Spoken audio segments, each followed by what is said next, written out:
Hello నమస్తే, నేను మీ భావన మాట్లాడుతున్నాను. భావన కిచెన్ రెసిపీస్కి వెల్కమ్ అండి. సో ఈరోజు స్పెషల్ వచ్చేసి ఆవకాయ తొక్కు. సో మా మమ్మీ చేత్తో చాలా రుచిగా ఉంటుంది. సో మీరు ఇలా చేసుకొని ఎప్పుడైనా ఆవకాయ తొక్కు తింటే సో కామెంట్ చేయండి. మన ఛానల్ని సబ్స్క్రైబ్ చేసుకొని లైక్ చేయండి, షేర్ చేయండి. బయటే 30 కాయలను కొట్టించాము. కొట్టించిన తర్వాత ఇలా కడిగి ఒక 2 గంటలు ఆరబెట్టి ఇలా పైన పొట్టుని తీసేసి పక్కన పెట్టుకున్నాము. ఇప్పుడు కడాయిలో 50 గ్రాముల నువ్వులు వేసుకొని వేయించుకున్నాము.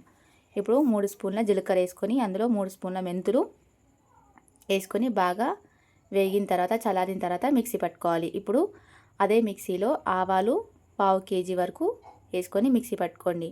ఇలా ఆవాల పొడిని కొద్దిగా జల్లడించుకొని ఏమైనా ఉంటే అందులో వెళ్ళిపోతాయి. ఇప్పుడు మళ్ళీ చెప్తున్నాను, నువ్వులు 3 స్పూన్లు, మెంతులు, జీలకర్ర పొడి 50 గ్రాములు ఆవాల పొడి. ఇప్పుడు ఒక సగం కప్పుడు ఎల్లిపాయలు తీసుకొని పేస్ట్ చేసుకొని పక్కన పెట్టుకోండి. ఇప్పుడు కడాయిలో 30 కాయలకి 1 కిలో ఆయిల్ పడుతుందండి, కరెక్ట్గా సరిపోతుంది. 1 కిలో ఆయిల్ వేసుకొని ఇలా చెక్ చేసుకోవాలి. కొద్దిగా వేడి కాగానే అందులో ఆవాలు 3 స్పూన్లు వేసి, ఇప్పుడు 3 స్పూన్లు జీలకర్ర వేసి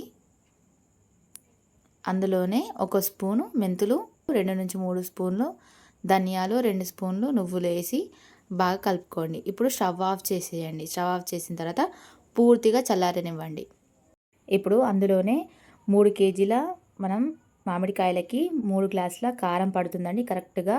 ఇప్పుడు అదే కారం కొలతకి సాల్ట్ 2.5 గ్లాసు వేసుకొని అందులో మనం పట్టుకున్న ఆవాల పొడి 2 గ్లాసులు, ఇప్పుడు అందులోనే మనం పట్టుకున్న మసాలాలన్నీ వేసుకొని అందులో 2 స్పూన్స్ పసుపు వేసుకొని, ఇప్పుడు నువ్వుల పొడి, మనం పట్టుకున్న మెంతులు జీలకర్ర పొడి వేసి, ఇప్పుడు మనం వెల్లుల్లి పేస్ట్ పట్టుకున్నాం కదా, ఆ వెల్లుల్లి పేస్ట్ కూడా వేసి, ఇప్పుడు మామిడికాయ ముక్కలు జీడి ఉంటాయి కదా అవి వేసుకొని బాగా మిక్స్ చేసుకోండి. బాగా మంచిగా మసాలాలు పట్టేంత వరకు మిక్స్ చేసుకొని ఇలా లొండలు లేకుండా ఆ మసాలాలు ప్రతిదీ తగిలేటట్టు చేతితో బాగా కలుపుకోండి. కలుపుకున్న తర్వాత అందులోనే 15 ఎల్లిపాయలను వేసుకొని ఆ ఎల్లిపాయలను కూడా బాగా కలుపుకోండి.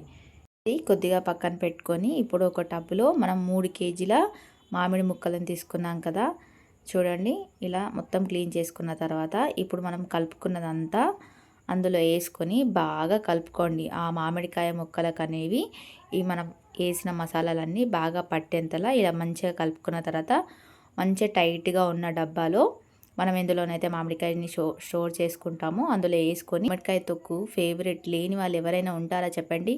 సమ్మర్ వచ్చిందంటే చాలు మనకు మామిడికాయ గుర్తుకొస్తుంది కదా. సో ఆ మామిడికాయలతో ఇలా తొక్కు ప్రతి ఒక్కరం పెట్టుకోవాలని అనుకుంటాము. ఈ తొక్కుని 3 రోజుల వరకు టైట్గా మూత పెట్టుకొని పక్కన పెట్టుకోండి. ఇప్పుడు అదే టబ్లో కొద్దిగా నెయ్యి వేసుకొని అందులో వేడి వేడి అన్నం వేసుకొని మమ్మీ చేత్తో అలా కలిపి ఇలా చేత్తో పెడితే ఉంటుంది ఆవకాయ ముద్ద. అంతే, ఇంకా టేస్ట్ అయితే వీర లెవెల్. డెఫినెట్గా మీరు ట్రై చేయండి, సూపర్గా ఉంది టేస్ట్. ఆఫ్టర్ 3 డేస్ అండి ఇది. చూడండి ఆయిల్ ఎంత మంచిగా మీదికి పేరుకుందో. మనం వేసిన ఆయిల్ కరెక్ట్గా సరిపోయింది. మీరు కూడా కరెక్ట్గా ఇవే కొలతలతో ట్రై చేయండి.